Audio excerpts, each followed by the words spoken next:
जय श्री राम। राम राम किसान भाइयों, एक और नए वीडियो में आपका बहुत बहुत स्वागत है आपके अपने यूट्यूब चैनल उन्नत खेती पर। किसान भाइयों, आज दिनांक 30 जुलाई 2025 का दिन है। आज हम बात करने वाले बांग्लादेश बॉर्डर के प्याज के भाव, बॉर्डर की भी अपडेट आपको बताने वाला हूँ। साथ ही साथ आज हम प्याज के विषय पर कुछ और भी बातें करने वाले हैं। तो चैनल पर पहली बार आए हैं, चैनल को लाइक कीजिएगा, शेयर कीजिएगा, चैनल को सब्सक्राइब करना बिल्कुल भी ना भूलें। सभी किसान भाइयों से अनुरोध रहेगा, वीडियो को अंत तक अवश्य देखिएगा। जानकारी अगर अच्छी लगती है तो वीडियो को लाइक करना बिल्कुल भी ना भूलें। सबसे पहले बात करें हम किसान भाइयों वहाँ के रेट की। तो किसान भाइयों, बांग्लादेश में सबसे पहले मैं रिटेल का प्याज का भाव बता रहा हूँ। किसान भाइयों, रिटेल में बांग्लादेश में प्याज का रेट 80% तक पहुँच गया है।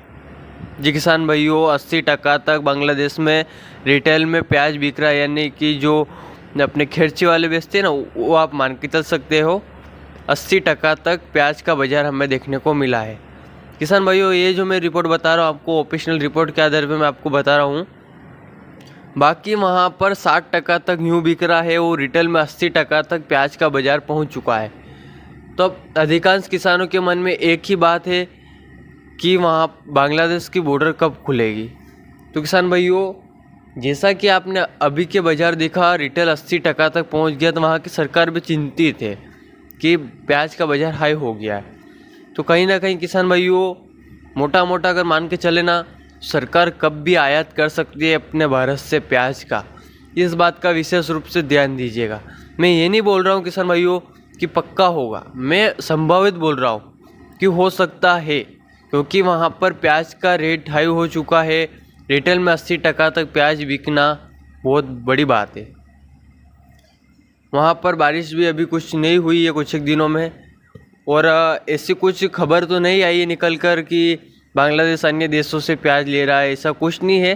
पहले कुछ ऐसी खबरें आई थी, पाकिस्तान और चीन से बांग्लादेश प्याज ले रहा है। पर किसान भाइयों, जहाँ तक अपना अनुमान है कि वो किसी से प्याज नहीं ले रहा है। अगर किसी और देश से अगर प्याज आयात करता हो तो वहाँ पर इतना रेट हाई नहीं होता।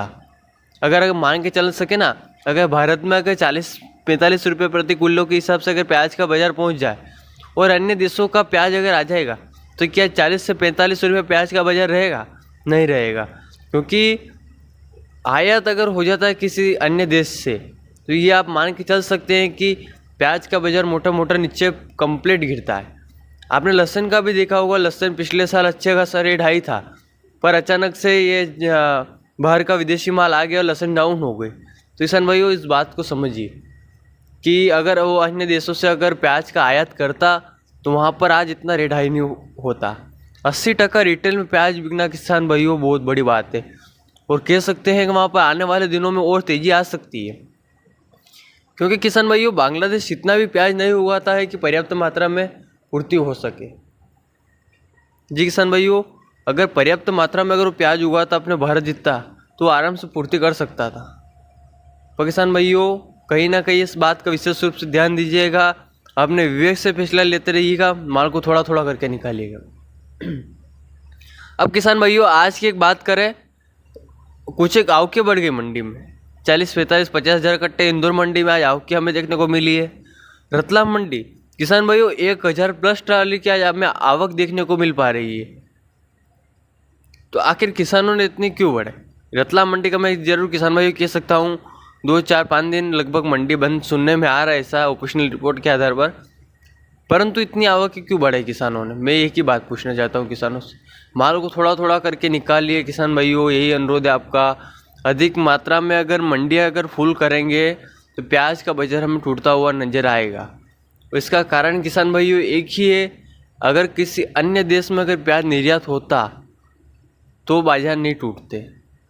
अपने भारत में बिक्रिया हो रही है अभी, तो अधिक मात्रा में अगर आवके बढ़ाएंगे तो कहीं ना कहीं बाजार हमें टूटता हुआ नज़र आएगा।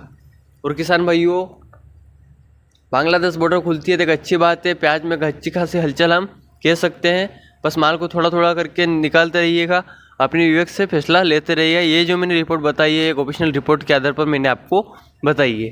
तो ये थी किसान भाइयों कुछ एक जानकारी अगर अच्छी लगी हो तो वीडियो को लाइक, चैनल को सब्सक्राइब करना बिल्कुल भी ना भूलें। मिलते हैं फिर से किसान भाइयों एक और नई मंडी की अपडेट लेकर। इसी प्रकार की जानकारी के लिए चैनल को सब्सक्राइब अवश्य कीजिएगा। जय जवान, जय किसान।